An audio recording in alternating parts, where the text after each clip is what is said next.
Hola, muy buenos días. Mi nombre es Marlene López y les doy la bienvenida a la primera sesión de nuestra Expo Ibero Posgrados 2021. Y con gusto les quiero presentar a la doctora Mariana de la Paz Pereira. La doctora es coordinadora y académica de nuestra maestría en políticas públicas y nos va a otorgar, este tiempo para platicarnos sobre el posgrado. Muchas gracias, doctora. Hola, buenos días. Muchas gracias, Marlene, por la invitación. Y bueno, la idea es platicarles un poquito sobre el plan de estudios y todas las características de nuestro posgrado para ver si se animan a ingresar. Este, Voy a compartirles pantalla. Mm, Listo. A ver, perdón. Aquí está. Perfecto. Em, bueno, em, básicamente, ¿a quién va dirigido nuestro programa?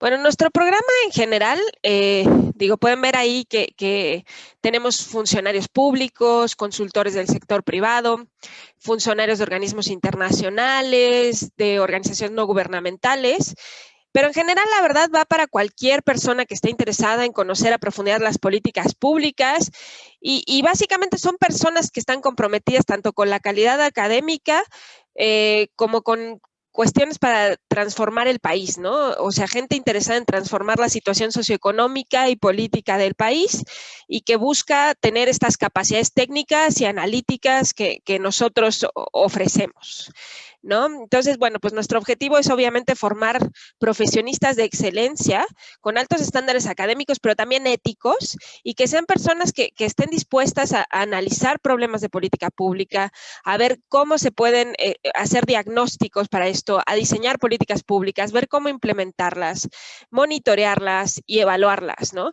Y para ello nosotros damos una muy sólida formación técnica y analítica y pues la idea es que estén orientados con una perspectiva de responsabilidad, es decir, no es solo aprender por aprender, sino que sea gente que realmente esté comprometida para buscar una sociedad más justa, solidaria, incluyente, productiva y pacífica, ¿no? Entonces, esos son nuestros objetivos y ese es el tipo de personas que nosotros estamos buscando, ¿no? Gente comprometida, gente que quiera transformar al país y que quiera aprender todas estas cuestiones técnicas que nosotros ofrecemos. Eh, en cuanto al perfil de egreso, nosotros pues formamos líderes, ¿no? En temas de políticas públicas, gente que tenga pensamiento crítico, que conozca muy bien todos estos temas, que conozca los enfoques teóricos y prácticos de las políticas públicas y que sean capaces de dirigir equipos interesados en el análisis y el diseño, implementación, monitoreo y evaluación de las políticas públicas. Digamos, nosotros abarcamos todo el ciclo y generamos profesionistas que son expertos en estos temas, ¿no? Y pues buscamos gente que tenga un desarrollo exitoso en el campo profesional y que busque y que tenga estas ideas de transformación, ¿no? Es decir, vamos a cambiar nuestra realidad y vamos a lograr una sociedad más libre y más justa, ¿no? Nuestros egresados en general trabajan en distintos lugares, ¿no? Pueden ver que están en el gobierno federal, por ejemplo, algunos. Tenemos gente en gobiernos estatales, en organizaciones internacionales, gente que ha trabajado en la Auditoría Superior de la Federación, que en esta semana está muy de moda por los temas de los resultados del gobierno, en embajadas e incluso gente que trabaja en el sector académico. Entonces, estos son nuestros egresados. En realidad es muy amplio el campo donde se pueden estar desarrollando nuestros egresados. ¿Por qué la maestría en políticas públicas? Pues digamos, yo creo que una parte medular son los académicos del departamento, ¿no? Tenemos académicos de universidades de mucho prestigio, y sobre todo tenemos gente que de verdad es experta en sus temas, ¿no? Por ejemplo, varios de los profesores que estamos en el departamento hemos trabajado directamente en el gobierno y en el diseño e implementación de políticas públicas. Puedo hablar de mi caso particular, donde yo estuve trabajando tanto en el gobierno como en el Banco Mundial y justamente desarrollando este tipo de cuestiones, ¿no? Asesorando al gobierno para cuestiones de política pública y para ver cómo se podían implementar ciertos proyectos. Entonces, digamos que además un poco de la calidad académica de nuestros profesores, tenemos experiencia en estos temas, ¿no? Entonces podemos hablar desde un punto de vista mucho más práctico y tenemos también los conocimientos teóricos. Entonces yo creo que esa es una gran ventaja que tenemos en el Departamento de Economía, porque la maestría pertenece al Departamento de Economía. En sí, voy a tratar de resumir un poquito cuál es nuestro enfoque para el análisis de políticas públicas, ¿no? Nosotros lo que buscamos es, y esta es la cuestión en la que somos muy fuertes en esta parte técnica, lo que buscamos es hacer política pública que esté basada en evidencia, ¿no? Entonces, para ello necesita uno de inicio preguntarse por qué el gobierno debería intervenir en ciertas situaciones, es decir, si hay alguna falla de mercado, si hay fallas de gobierno, o sea, básicamente cuáles son las razones para que para que el gobierno tenga que intervenir en ciertas situaciones, ¿no? De ahí pasamos al diagnóstico. ¿Por qué? Porque si uno no conoce bien lo que está sucediendo, pues es muy difícil implementar políticas públicas que realmente sean efectivas y eficientes. Entonces, para ello nosotros damos toda una serie de herramientas que van desde el análisis cuantitativo, cualitativo, análisis político. Entonces, la idea es tener un buen panorama de cuál es la situación, ¿no? Y si da tiempo, les puedo dar un ejemplo concreto de un caso particular para que tengan un poco una idea de este enfoque, ¿no? De ahí pasamos a la parte del diseño, ¿no? Una vez que tenemos clarísimo cuáles son los canales por los que por los que podríamos afectar, digamos, tenemos que diseñar políticas públicas. Entonces ahí hacemos análisis de política pública, vemos instrumentos de política pública y hacemos análisis de cuáles serían los efectos potenciales de las políticas públicas que estamos tratando de implementar, ¿no? Y analizamos toda una serie de alternativas, digamos. Aquí la idea no es que uno se le ocurre, no es ocurrencia, ¿no? Una política pública tiene que analizarse bien y hay que analizar todas las alternativas que tenemos antes de decidirnos por un camino, ¿no? Posteriormente viene la parte de la implementación, ¿no?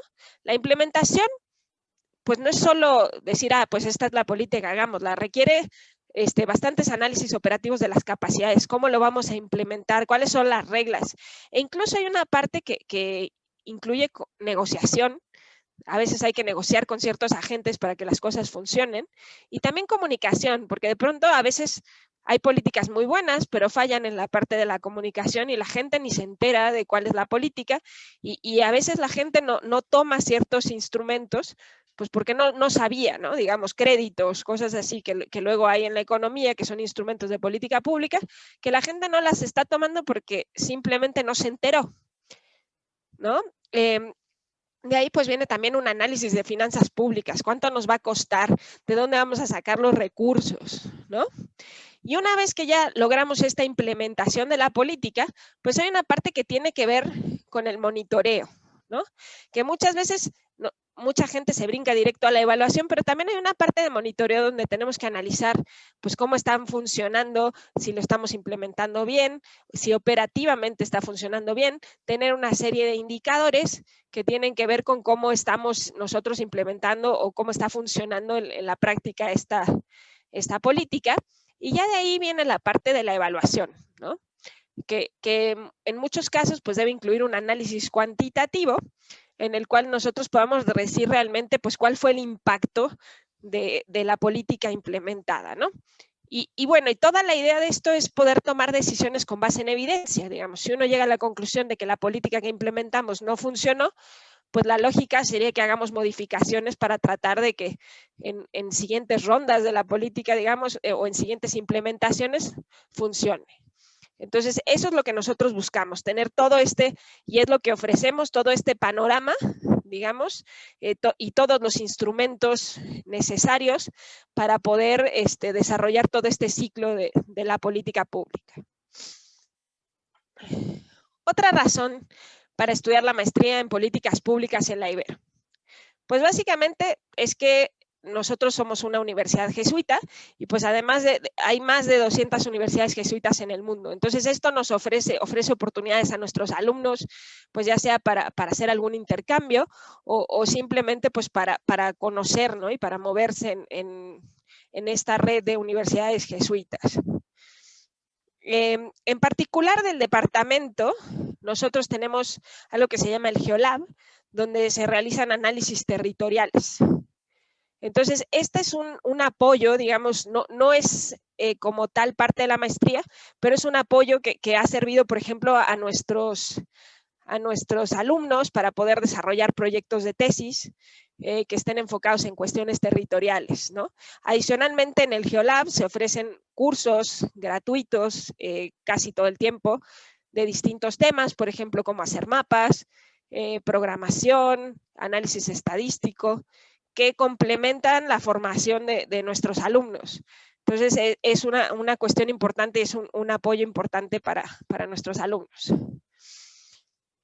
Otra cosa con la que contamos en el departamento también para apoyar la formación de nuestros alumnos es Sobre México, que digamos es un proyecto que incluye una revista de carácter académico, en la cual también tienen acceso nuestros alumnos, digamos, si desearan publicar, por ejemplo, su trabajo de tesis o de investigación, tenemos la revista y un congreso que, por ejemplo, en este caso se va a realizar en abril de 2021 y están cordialmente invitados a asistir, donde presentamos análisis de política pública, se presentan ciertas cuestiones de análisis económico.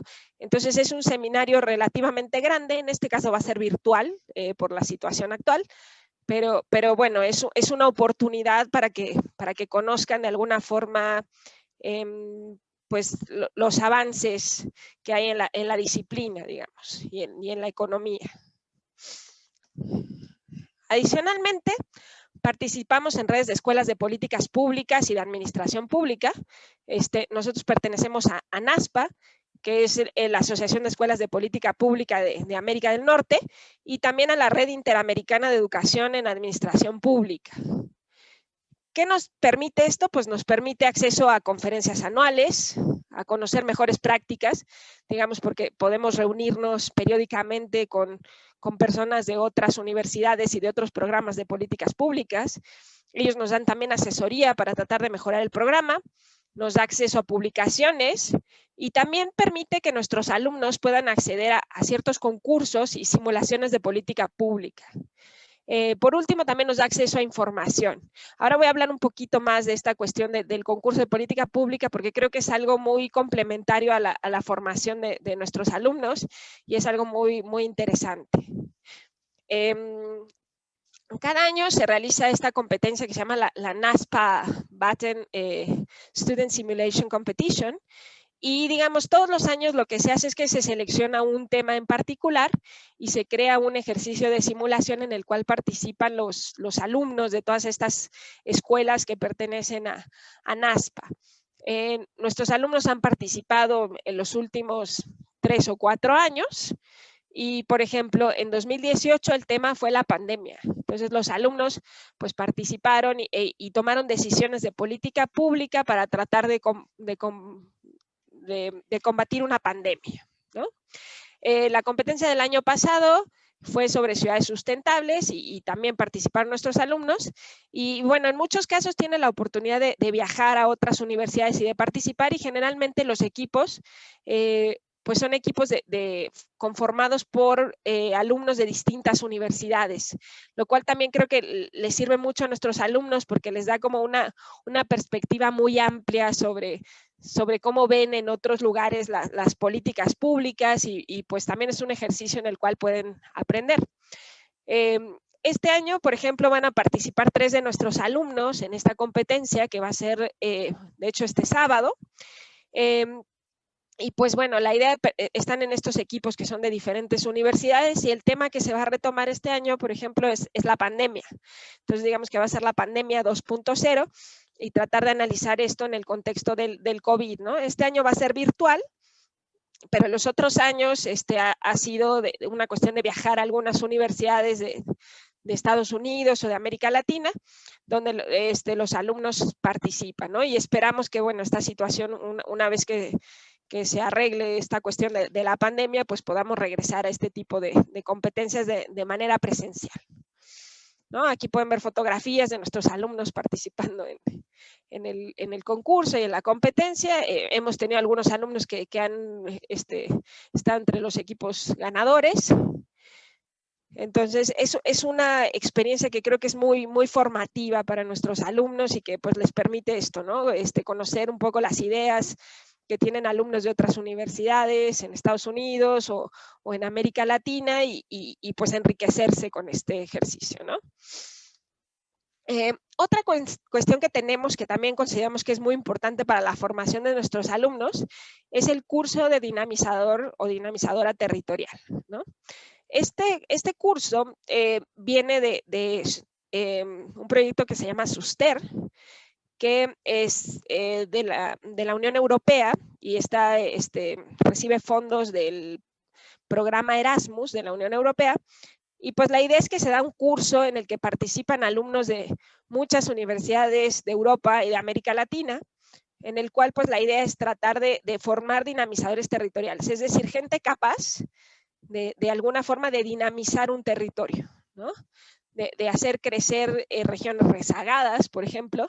Y este proyecto es muy interesante porque además incluye visitas de campo, por ejemplo. Actualmente por la situación de la pandemia, pues no se han podido realizar las visitas de campo, pero creo que es algo que puede ser muy interesante como parte del proyecto. En sí, nuestros alumnos, como parte de sus optativas, se postulan para este proyecto y si son seleccionados, se les da todo el apoyo para que durante el semestre estén participando en estos cursos virtuales, que de alguna forma es como una especie de diplomado, digamos, ¿no? Entonces, creo que es muy interesante, sobre todo para la gente que tiene este interés en la cuestión de los territorios y de cómo dinamizar ciertas regiones y hacerlas crecer, ¿no? Entonces, es muy interesante y son de esas cosas que ofrecemos. Y bueno, adicionalmente también tenemos vinculación con organismos que están interesados en cuestiones sociales, como Comunalia, que es una organización que nos canaliza ciertos proyectos en comunidades en las cuales pueden participar nuestros alumnos. Y eso también complementa su formación, porque la idea es que ellos hagan ciertos diagnósticos y análisis de política pública para algunas comunidades o regiones en desventaja, ¿no? Entonces creo que eso le da un sentido práctico a los conocimientos que además están obteniendo como parte de la maestría. Ahora me gustaría hablar un poquito del plan de estudios, de cómo funciona.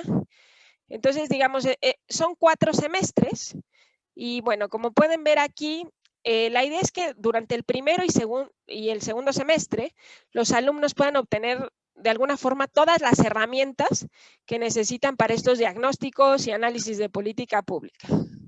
Entonces, para ello llevan microeconomía, métodos cuantitativos y políticas y análisis de políticas públicas, básicamente. Entonces, digamos que con esas 3 clases que las llevamos los 2 primeros semestres, la idea es construir todas estas herramientas que van a necesitar posteriormente, ¿no? Sé que seguro aquí surgirá para muchos la pregunta de si necesitan tener alguna especie de prerequisito para esta cuestión de métodos cuantitativos y la respuesta es no. Nosotros les damos todos los conocimientos. Y adicionalmente, para los alumnos, nosotros ofrecemos, cuando van a entrar los de primer ingreso, ofrecemos un curso propedéutico gratuito de más o menos una semana antes, en donde tratamos de repasar ciertos conocimientos matemáticos y bueno, es totalmente opcional y voluntario, pero digamos, lo damos como un apoyo para que los alumnos entren un poquito más tranquilos en esa cuestión de los métodos cuantitativos. Después, en tercer semestre, viene una materia que se llama Taller de Política Pública, donde la idea es que los alumnos vayan iniciando un proyecto, que puede ser un proyecto de investigación o de análisis de política pública, que, digamos, tenga el potencial de ser su tesis en el caso de que se decidan por este método de titulación, ¿no? En general, nosotros ofrecemos a través de una tesis, y el otro es un examen general de conocimientos, que básicamente es un análisis profundo de política pública, digamos. Nosotros les damos cierta información y los alumnos tienen que hacer un análisis de política pública basado en esa información. Entonces, esos son los dos métodos de titulación, pero digamos que aquí en este tercer semestre la idea es que los alumnos vayan desarrollando un proyecto y pues analicen el potencial que tiene para hacer un trabajo de tesis, ¿no? Ahí empezamos con algunas materias optativas, que son 2 en este semestre, y el último semestre ya son puras materias optativas, buscando que nuestros alumnos se especialicen en aquellos temas de política pública que más les interesan, ¿no? Entonces, aquí les pongo más o menos cómo están nuestras materias optativas. Entonces, en general, las tenemos como un poco clasificadas en 4 rubros. Uno que tiene que ver con política social, ¿no? Donde se pueden ver evaluaciones de programas sociales, medición de la pobreza, algunas políticas muy sociales enfocadas a salud, educación, género, incluso, y algunas cuestiones de instituciones en el ámbito internacional. Después tenemos otras políticas que, digamos, van muy de la mano con los trabajos que les comentaba que se hacen en el GeoLab, como política territorial y desarrollo sustentable. Y pues la idea aquí es ver cuestiones, por ejemplo, ambientales, cuestiones poblacionales, de migración, de desarrollo urbano, que tienen mucho más enfoque territorial y que están asociadas un poco a la región donde uno vive, ¿no? Entonces, ese sería la otra área de conocimiento.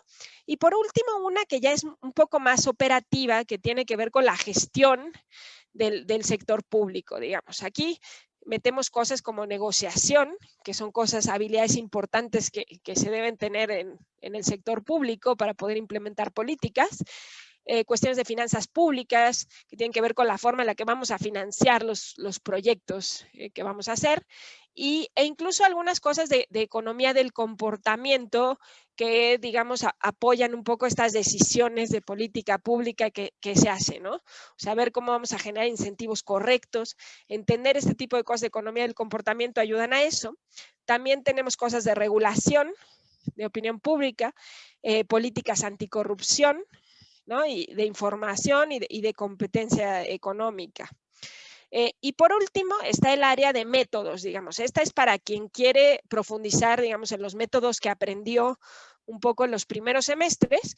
Tenemos, por ejemplo, métodos cuantitativos más avanzados, evaluación de impacto, que digamos, también está basado un poco en los métodos cuantitativos que ya se vieron, análisis macroeconómico de las políticas públicas, y una materia nueva que tiene un poco que ver con ciencia de datos y cómo la podemos aplicar a las políticas públicas, que creo que es un tema muy actual que puede ser de interés para muchos alumnos. Las clases en general son de 7 a 10 de la mañana. De hecho, siempre van a ser de 7 a 10 de la mañana y son 3 veces por semana. Digamos, los días pueden variar, pero por lo menos tienen esa certidumbre de que las clases son de 7 a 10 de la mañana. ¿Por qué las hacemos así? Pues en general porque nuestros alumnos normalmente trabajan. Entonces, como nuestros alumnos trabajan, a veces, y por lo que hemos visto cuando teníamos muchos alumnos del sector público, pues lo que ocurre es que es mucho más fácil decir voy a llegar un poquito tarde ciertos días, que a veces salirse del trabajo, pues porque surgen bomberazos y surgen muchas cosas que de pronto hacen que las personas no puedan salirse para tomar una clase, por ejemplo, de noche. Entonces, por eso consideramos que ese es el horario que mejor nos ha funcionado, y entonces así van a ser las clases, de 7 a 10 de la mañana, 3 veces por semana. Y bueno, las clases están pensadas desde el punto de vista de que nuestros alumnos trabajan, ¿no? Puede ser, tenemos algunos alumnos que no, pero en general esa es la idea, ¿no? Digamos, eso no implica que obviamente pues la carga es suficientemente exigente, digamos, no es que sea demasiado ligera ni mucho menos, tampoco es lo mismo que un programa de tiempo completo, es mucho más pues digo, está pensada en gente que trabaja, básicamente, ¿no? Entonces tratamos de que los alumnos tengan una carga balanceada que les permita hacer sus actividades y también estudiar la maestría. Y por último, pues tenía un breve ejemplo, digamos, basado en el COVID-19, que de hecho, si escuchan el podcast que grabamos, va un poco en ese sentido. Y pues la idea es como tratar de entender de una forma muy simple y muy corta, pues un poco este proceso del análisis de la política pública que nosotros estamos promoviendo en el programa, ¿no? Entonces, pues se me ocurrió un ejemplo que podía ser pues relativamente cercano, porque es lo que estamos viviendo, que es el ejemplo del COVID-19. Entonces, pues de entrada uno tiene que preguntarse, ¿no? En cualquier caso, cuando tengamos un problema de política pública, ¿por qué es necesaria la intervención del gobierno? ¿No? Entonces, de entrada, para el caso del COVID-19, pues hay problemas digamos, de mercados incompletos, por ejemplo, que necesitamos alinear la oferta de salud con la demanda de salud. Entonces, eso hace necesaria la intervención del gobierno. Por ejemplo, tenemos problemas de externalidades negativas. ¿A qué nos referimos? Me refiero a que si, por ejemplo, yo tengo COVID y me estoy paseando por todas partes, pues resulta que estoy contagiando a otra gente y estoy generando externalidades negativas, es decir, mi conducta está afectando lo que pasa con los demás. Entonces, eso hace que el gobierno tenga que intervenir pues, para tratar de mitigar estas externalidades negativas. Adicionalmente, tenemos problemas de información. Por ejemplo, no todo el mundo tiene la información completa de lo que está pasando. Incluso si uno lo piensa, en un principio el gobierno no tenía toda la información en cuanto a la gravedad de la enfermedad, incluso, ¿no? Pero pensemos que la gente vulnerable tiene todavía menos información. Entonces el gobierno debe intervenir porque esta gente no tiene información y es gente vulnerable. Entonces, de alguna forma, es muy importante esa intervención del gobierno. ¿Qué más? Por ejemplo, fallas en el mercado de vacunas, ¿no? De pronto, pues hay como toda una cuestión científica que normalmente las farmacéuticas quisieran capturar mayores ingresos con esto y pues se necesita la intervención de los gobiernos para que las vacunas se den a precios accesibles para que puedan acceder toda la población. Y por último, problemas de equidad. Por ejemplo, como hemos podido ver, toda esta cuestión del COVID pues ha afectado de manera desproporcionada a la gente vulnerable, o sea, gente con problemas, que ya tenía problemas económicos, digámoslo así, a la gente más cerca de la pobreza. Entonces, por estos problemas de equidad, pues se requiere la intervención del gobierno. Pero siempre es muy importante que nos hagamos esta pregunta de por qué el gobierno debería intervenir. ¿Por qué? Porque hay momentos en los cuales a lo mejor no sería necesaria la intervención del gobierno porque no se dan ni estas fallas de mercado ni de gobierno, y a veces es intervenir por intervenir, ¿no? Entonces es muy importante que siempre en todos los contextos nos hagamos esta pregunta de por qué sería necesaria, ¿no? En segundo lugar, pues necesitamos meternos fuerte a la parte de los diagnósticos, es decir, cómo nos está afectando, ¿no? Ese es un ejemplo que está muy completo, pero digamos, de todo el modelo de cómo se afecta el mundo, los hogares, el gobierno, pero digamos, me voy a ir a un ejemplo un poquito más simplificado, ¿no? En cuanto a los canales, cómo nos está afectando. Entonces, por ejemplo, si vemos, ¿no? El sistema de salud, ¿cómo lo está afectando? Pues está aumentando la demanda por servicios de salud, hay presiones sobre un sistema de salud que ya tenía ciertos problemas. Entonces ahí vemos un foco rojo de dónde deberíamos intervenir, ¿no? Segundo lugar, pues están los hogares. Los hogares, la gente se enferma, entonces tiene que incurrir en gastos en salud. Por los cierres temporales, pues pueden caer en desempleo, digamos, porque a mucha gente la despiden en estos casos. Hay reducción de ingresos. Gente que ya era vulnerable puede caer en pobreza. Y hay un sector informal que es particularmente vulnerable porque digamos que no se puede encerrar de alguna forma y protegerse de la enfermedad. Entonces eso genera una mayor vulnerabilidad. Después, por otro lado, pues tenemos a las empresas, ¿no? Bueno, tenemos que los hogares de entrada pues demandan menos productos y servicios y las empresas pues demandan menos trabajadores. Entonces, en el caso de las empresas, por ejemplo, lo que vemos es que pues muchas tuvieron que cerrar temporalmente, hay baja demanda por los productos durables, es decir, la gente pospone gastos grandes. Entonces, todos estos productos grandes como, no sé, autos, televisiones, etcétera, pues la gente lo va a posponer, ¿no? Adicionalmente, hay efectos sobre la cadena de suministro. las empresas no tienen financiamiento, hay mucha incertidumbre porque no sabemos cuándo vamos a poder volver a abrir. Y hay empresas informales que también son particularmente vulnerables. Entonces, de esta manera, digamos que podemos tener un panorama, digo, este es muy simplificado, es un poco más complicado la realidad, pero podemos tener un panorama de dónde nos está pegando esta crisis del COVID para tratar de ver dónde es más adecuado intervenir.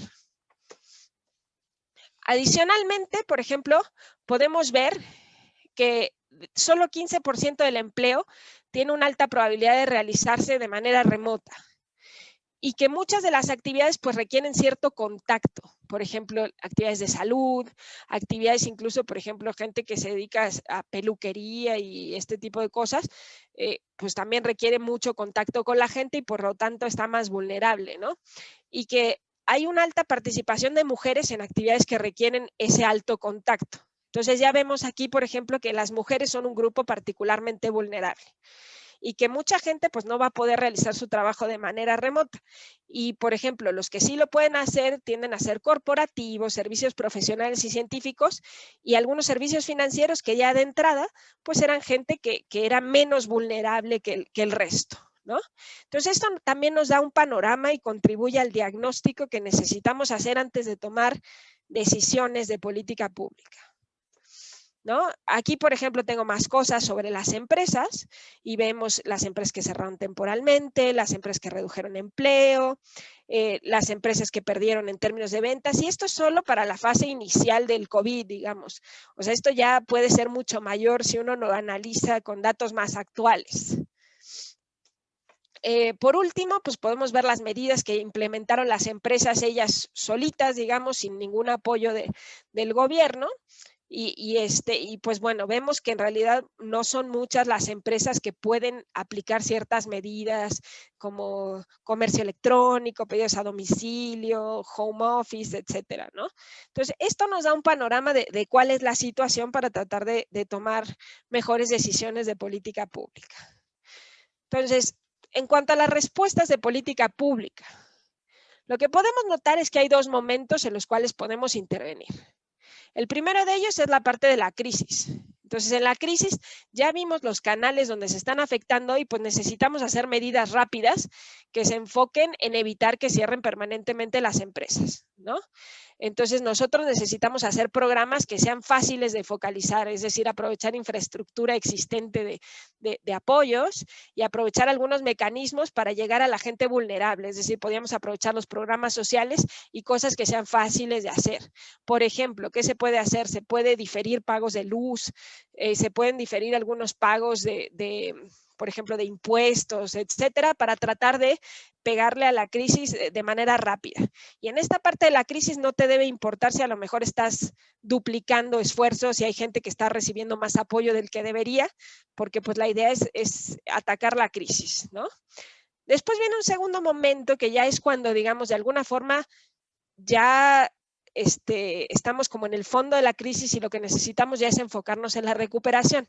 En ese segundo momento, digamos que uno ya puede tomar decisiones mucho más planeadas, por decirlo así, ¿no? Entonces ya puedes, por ejemplo, focalizar de manera mucho más específica, identificar realmente quién necesita apoyos y tratar de hacer cosas que promuevan el crecimiento de largo plazo, como promover usos de tecnologías, inversiones, y focalizar los programas sociales para que fluyan a los grupos vulnerables, ¿no? Y bueno, una cosa importante es que estas políticas pues tienen que ser transparentes, con un horizonte temporal muy claro, entender bien la heterogeneidad regional, es decir, que no es lo mismo la región sur-sureste que la región norte, no es lo mismo ciertos sectores, no son lo mismo las empresas formales y las informales, y tampoco es lo mismo el empleo formal y el informal. Entonces, de alguna forma, ahí se necesita pues tratar de ser un poco creativo y ver qué funciona mejor para cada uno de los grupos, ¿no? Es decir, no es como la misma receta funciona para todo el mundo, ¿no? Y adicionalmente, pues de entender un poco que este efecto de la crisis va a trascender los cierres temporales y las medidas de distanciamiento social. Es decir, la crisis no se va a acabar cuando podamos todos salir a la calle. Y por último, una cuestión muy importante que es la comunicación. Necesitamos tener una muy buena comunicación, una comunicación efectiva. ¿Por qué? Porque si no, la gente no entiende, ¿no? Entonces, por ejemplo, no entiende qué apoyos hay, no sabe qué puede hacer, ¿no? Incluso hasta para cuestiones de distanciamiento social, pues ha habido momentos en los cuales la comunicación no es tan clara y la gente entiende que puede salir cuando en realidad no debería salir. Entonces, es súper importante en este tipo de cosas una comunicación efectiva. Entonces, obviamente este es un ejercicio de política pública que pues la verdad está muy reducido, digamos, por el tiempo que tenemos, para tratar de hacerlo de una manera más simple, pero digamos si multiplicamos esto, este es el tipo de cosas que hacemos, ¿no? Hacemos un diagnóstico, entendemos bien los canales, entendemos bien por qué tiene que intervenir el gobierno, hacemos análisis cuantitativos, muchas veces más profundo que las gráficas que les mostré, y pues tratamos de analizar las distintas alternativas que tenemos, el corto y el mediano plazo, y pues entender bien qué política podría ser más efectiva. Obviamente aquí, como estamos hablando de una cuestión pues muy actual, digamos, no podemos ir a la segunda parte, que sería la evaluación, ¿no? Ver el impacto de las políticas públicas que uno decide, porque pues digamos que es algo reciente, ¿no? Nos estamos quedando un poco a la mitad, pero digamos, una vez que metemos la evaluación ya tenemos todo el ciclo de políticas públicas y ese es el tipo de cosas que nosotros hacemos, ¿no? Y tratamos de generar en nuestros alumnos el pensamiento crítico y pues esta idea de transformar a la sociedad, ¿no? De aportar algo para tratar de mejorar nuestra realidad, ¿no? Entonces, bueno, espero que les haya resultado interesante este ejercicio y lo que tenemos en nuestra maestría. Y pues les dejo aquí nuestros datos de contacto. Ahí están los míos, ahí están los de Marlene López del Villar, coordinadora de vinculación y promoción de posgrados. Y también les dejé ahí el Twitter del Departamento de Economía, que es donde muchas veces publicamos también algunos eventos que tenemos, como el que les comenté de Sobre México, y otros webinars que hacemos regularmente para tratar de apoyar a nuestros alumnos con temas de actualidad. Pues muchísimas gracias y no sé si tengan alguna pregunta. Sí, doctora, muchísimas gracias. La presentación es muy completa, muy amplia. Les recordamos que, bueno, va a estar colocada dentro de la plataforma de la Expo para que la puedan explorar en el momento que ustedes lo decidan. Doctora, algunas preguntas comunes que nos gustaría que nos ayudes a resolver, sobre todo para los interesados en postularse a una maestría en políticas públicas en la Universidad Iberoamericana, Ciudad de México. La primera sería, ¿qué formación académica es recomendable para elegir este programa? O sea, para ser un candidato ideal. Pues mira, en realidad no tenemos restricciones en cuanto a la carrera que tengan que tener nuestros alumnos. De hecho, pues hemos tenido gente que ha estudiado, digo, en sí tenemos gente de economía, de ciencias políticas, de derecho. Esos son los que tenemos más frecuentemente, pero hemos tenido alumnos de psicología, filosofía, que la verdad han hecho un muy buen papel. O sea, en realidad no es necesaria una formación particular, pero sí creo lo que es importante es que tengas interés por este tipo de temas y por hacer política pública basada en evidencia, ¿no? Y a lo mejor no hacer, sino por lo menos analizar, ¿no? Entonces, más que nada, yo lo veo desde el punto de vista del interés de los que quieran postular al programa, más que de la formación, digamos. Como yo decía, digamos, sí hay cosas que tienen algunas cuestiones económicas, digamos, en las clases, pero nosotros apoyamos a los alumnos enseñando todo eso desde cero. Digamos, a lo mejor si alguien es economista o estudió ciencias políticas, le puede resultar un poquito más fácil algunas de las materias, sobre todo del principio, pero no hay ninguna restricción en cuanto a la carrera. O sea, yo creo que lo importante es el interés en estudiar este tipo de temas. Perfecto, doctora. Veíamos también en el plan de estudios que, bueno, tiene una duración de 4 semestres en un plan ideal. ¿Qué tan flexible es este programa, este plan de estudios para que alguien que trabaja pueda realizarlo quizás en un poco más de tiempo? O sea, en sí es relativamente flexible, simplemente pues hay o sea, yo creo que un poco la única restricción tiene que ver con las materias que están seriadas, por decir así, ¿no? Digamos, sería complicado, o sea, no se puede tomar microeconomía 2 si no tomaste microeconomía 1, digamos, pero el tiempo en sí se puede diferir, ¿no? Si acaso una pequeña limitación sería esto, que la entrada es anual, entonces de pronto no ofrecemos las mismas materias todos los semestres. Entonces, pero con cierta planeación tenemos varios alumnos que pues están haciendo el programa en 3 años, por ejemplo, ¿no? Y pues ahí se les apoya para que lo puedan hacer un poquito más lento y responda a sus necesidades laborales, ¿no? Entonces, en ese Perfecto. sentido, los apoyamos para que puedan meter una carga menor sin problema. Muy bien. De hecho, veíamos en la oferta de las materias optativas y bueno, son muy atractivas. Si un alumno desea tomar más materias optativas, ¿lo podría hacer? Sí, sí, o sea, digamos, de hecho, yo trato para no limitar las opciones de nuestros alumnos. En general, trato de que no haya traslapes en las materias optativas para que todos los alumnos puedan decidir todas las materias, por decir así, que ofrecemos, ¿no?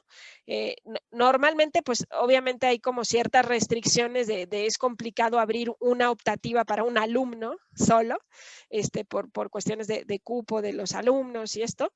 Entonces, no ofrecemos todas, pero en general tratamos de cubrir los intereses de nuestros alumnos, ¿no? O sea, las materias ahí están y siempre tratamos de ser muy, muy receptivos en cuanto a los intereses de nuestros alumnos. Incluso también damos la opción de si algún alumno encontrara alguna materia particular que le interesa tomar en otro posgrado, digamos, de la Ibero, como por ejemplo, no sé, quiere tomar algo en migración, por decir, tiene esa opción, ¿no? O quiere tomar algo de derechos humanos, siempre nosotros los apoyamos para que puedan tomar esas materias, porque creo que lo importante es que uno se especialice en los temas que realmente quiere trabajar, ¿no? Más allá de la oferta que nosotros tengamos. Muchas gracias, doctora. Y ya para cerrar un poco más con temas técnicos en cuanto a la postulación, ¿qué requisitos necesita presentar para postularse un interesado ya de manera oficial y formal? Bueno, básicamente necesitamos que nos envíe su CV, que nos envíe los registros de las materias que tomó durante la licenciatura, por decir, o sea, digamos su Cardex y su título. 2 cartas de recomendación, que nosotros les damos el formato para la carta de recomendación. Y normalmente también está el Exani, que nosotros, que se aplica en la Ibero, pero digamos ahorita por la situación de la pandemia no se ha estado aplicando, entonces digamos que ese requisito no se tomaría en cuenta. Y por último sería una carta de exposición de motivos, que esa es muy importante porque es donde de alguna forma conocemos al candidato, entendemos sus intereses y vemos digamos, la compatibilidad que tiene con nuestros objetivos, ¿no? Entonces, esa es muy importante, la carta de exposición de motivos. Entonces, esos serían ya en general, los requisitos que nosotros estamos pidiendo. Muy bien, doctora. Si gustas dejar los datos de contacto, estaría maravilloso. También, bueno, recordarles que tenemos información importante sobre becas y apoyos el día jueves a las 2 de la tarde tenemos una sesión. Entonces, para quienes estén interesados en los apoyos que la Ibero les ofrece, con mucho gusto, pues los esperamos para que se conecten. Y aquí dejamos los datos de la doctora Mariana Pereira López, es coordinadora de la maestría en políticas públicas y académica también del Departamento de Economía, doctora. Voy a repetir tu correo, mariana.pereira@ibero.mx o el de su servidora, marlen.lopez@ibero.mx, para que puedan mandar la documentación. Y bueno, los invitamos también a que, como comentaba la doctora, puedan escuchar el podcast que tenemos del posgrado, que se encuentra en la sección de podcast, lo pueden escuchar también en el momento que ustedes deseen y también a que terminen de explorar todo el sitio y se enteren un poco más de lo que la Ibero tiene para ustedes. Doctora, muchísimas gracias por el espacio. No, muchas gracias a ti. Y adicionalmente, decirles a los aspirantes que con todo gusto me contacten y si quieren ir mandando, o sea, no es necesario que manden todos los documentos de una vez. Si quieren empezar a hacer contactos, si quieren platicar conmigo, con toda confianza me pueden buscar y podemos ir platicando las cosas, ¿no? No, no es esperarse a tener todos los documentos. Podemos empezar el proceso con algunos documentos, podemos ir platicando para tratar de que estén mejor informados, ¿no? Sí, doctora, ahí también me surge mencionar un dato importante, el cierre de tu convocatoria, por favor, ya que, bueno, como comentabas, la convocatoria se abre de manera anual, entonces también dentro de la universidad tenemos un proceso administrativo y si nos puedes comentar nada más tu cierre de convocatoria, tu fecha límite para que puedan enviar su documentación, por favor. Sí, la fecha límite sería más o menos 15 de abril. Esa sería la fecha que estamos manejando ahora. Por eso también les digo que es importante que hagan contacto pronto para que vayamos, podemos ir programando las entrevistas y estas cosas, ¿no? La entrevista también es parte del proceso, entonces para tratar de ir viendo esto con tiempo y sobre todo por cuestiones de financiamiento, de que muchos alumnos luego lo piden, pues tratar de que estén a tiempo para pedir este tipo de financiamiento. Nuevamente, muchísimas gracias, doctora. Entonces, bueno, pues los esperamos a todos los participantes interesados en la sesión de becas el próximo jueves 25 de febrero a las 14 horas. Muchas gracias, doctora. Gracias a ti, Marlene. Hasta Buen luego. día. Buen día.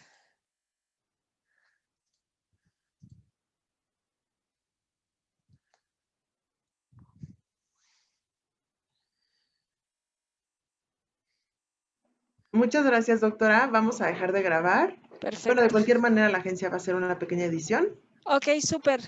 y pues nos vamos a la siguiente sesión. Muchísimas No, gracias por mil el espacio. gracias. Y felicidades por todo el esfuerzo, porque digo, yo es uno, pero tú son todos. Sí, vamos a estar 3 días intensivos aquí, una sesión tras otra, pero con Muy mucho bien. gusto, doctora. Bueno, Gracias por ahora el nos apoyo. pasamos al chat. Cuídate mucho. Gracias por la disposición. Hasta luego. Bye.